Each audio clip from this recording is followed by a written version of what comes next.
The Oracle of Wall Street, a mask of integrity. Bernard Madoff. A name once spoken with awe. He was a giant of Wall Street. He seemed to embody success. People trusted him. They believed in his genius. His firm was a fortress of finance.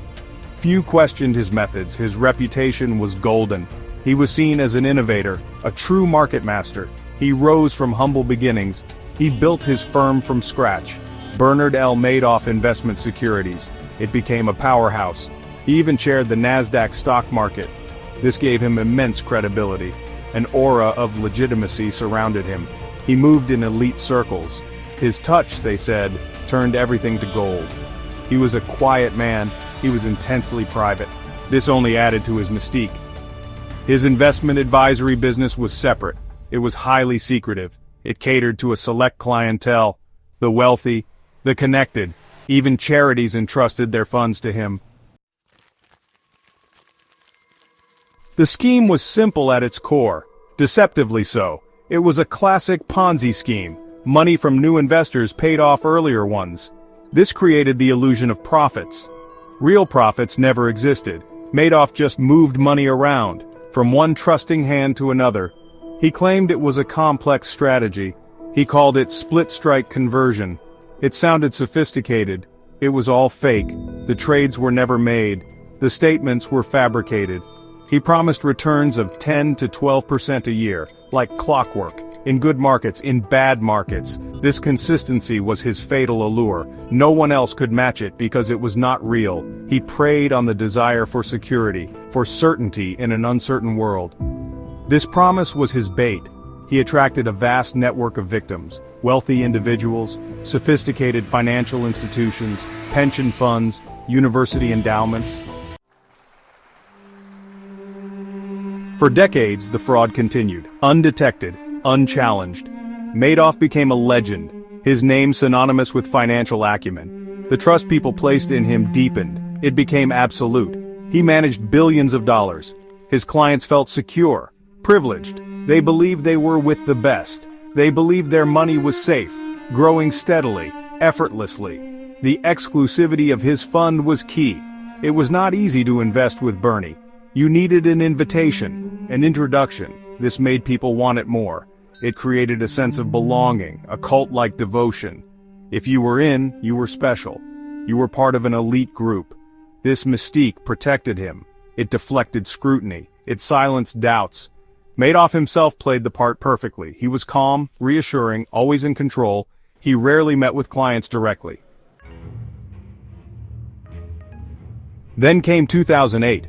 The world changed. A financial earthquake shook global markets. Lehman Brothers collapsed. Panic spread like wildfire. Credit markets froze. Liquidity vanished. Investors everywhere scrambled for safety. They wanted their money back. From banks, from funds, from anyone they had entrusted it to. The system was under immense stress. This global storm reached Madoff's door. The tide of new money began to recede. Wealthy investors, hit by losses elsewhere, needed cash. They started asking for redemptions, more than usual, significantly more. The lifeblood of the Ponzi scheme, fresh capital, was slowing. The pressure on Madoff intensified. His carefully constructed world started to feel the strain. The ground beneath him shifted. He had weathered storms before, market downturns, recessions. But this was different. The redemption requests became a flood. Clients wanted their money, billions of dollars. They were spooked by the market crash. They needed liquidity. Madoff had always met redemption requests promptly. This was part of his illusion of legitimacy. But now, the scale was unprecedented. The requests totaled around $7 billion. Money he simply did not have.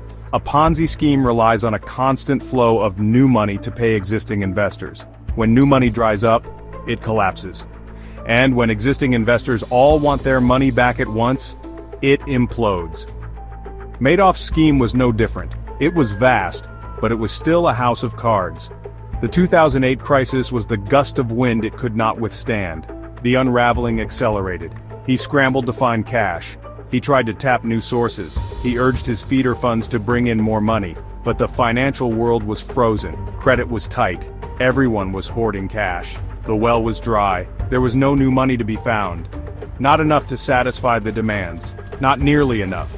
He was trapped, cornered by his own colossal deception. The end was inevitable. The intricate web he had woven for decades. It was early December 2008. The pressure was immense. Madoff knew the game was over. He called his two sons Mark and Andrew. They worked in the legitimate trading arm of his firm. They were, by all accounts, unaware of the fraud. He asked them to come to his Manhattan penthouse apartment. He had something to tell them, something terrible. There, in the opulent surroundings, he confessed, "It's all one big lie." He told them his investment advisory business was a fraud, a giant Ponzi scheme. He said it was basically a giant Ponzi scheme. He estimated the losses at around $50 billion. He told them he was finished. He planned to distribute the remaining few $100 million, then turn himself in. The words hung heavy in the air. His sons were stunned, devastated. Their father, the Wall Street icon, a criminal. Their world turned upside down in an instant. They had built their careers at his firm. Their reputations were tied to his. The human cost of Madoff's crime was catastrophic. Thousands of victims, from all walks of life. Elderly retirees lost their life savings. They had trusted Madoff with their security, their futures. Now they faced poverty, despair. Families who had invested for generations saw their wealth vanish. Their legacies destroyed. The pain was immediate and profound. Charitable foundations were wiped out. Organizations supporting medical research, education, arts, social causes. They had relied on Madoff's steady returns to fund their vital work. Now their missions were in jeopardy. Their beneficiaries suffered. The ripple effects were enormous, spreading through communities, across the globe. Trust was not just broken, it was annihilated. The stories that emerged were heartbreaking. People spoke of betrayal, of feeling foolish, ashamed. Many had known Madoff personally or through trusted friends. The sense of personal violation was intense. The FBI agents led Madoff away. His arrest marked the beginning of the end, but also the start of a massive investigation.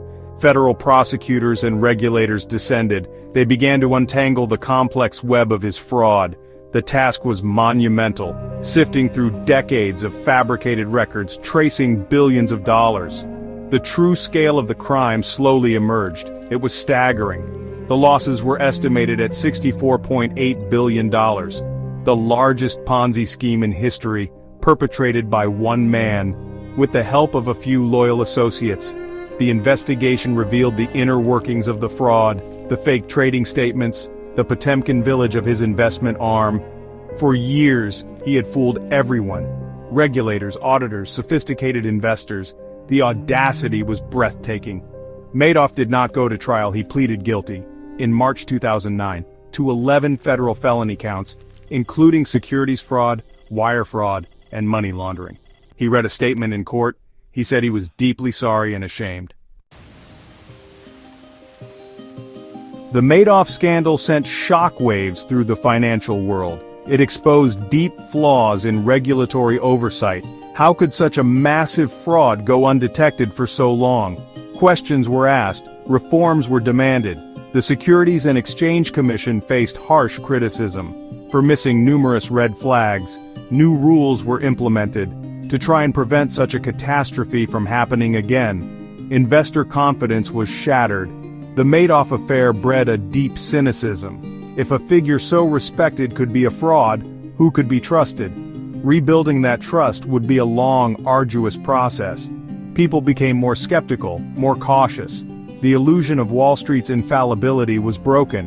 The scandal served as a harsh lesson, a reminder of the dangers of blind faith and unchecked power. Bernie Madoff's name became infamous, a shorthand for financial crime, for betrayal on an epic scale. His story is a cautionary tale, studied in business schools, dissected by psychologists. How did he do it? Why did so many believe him?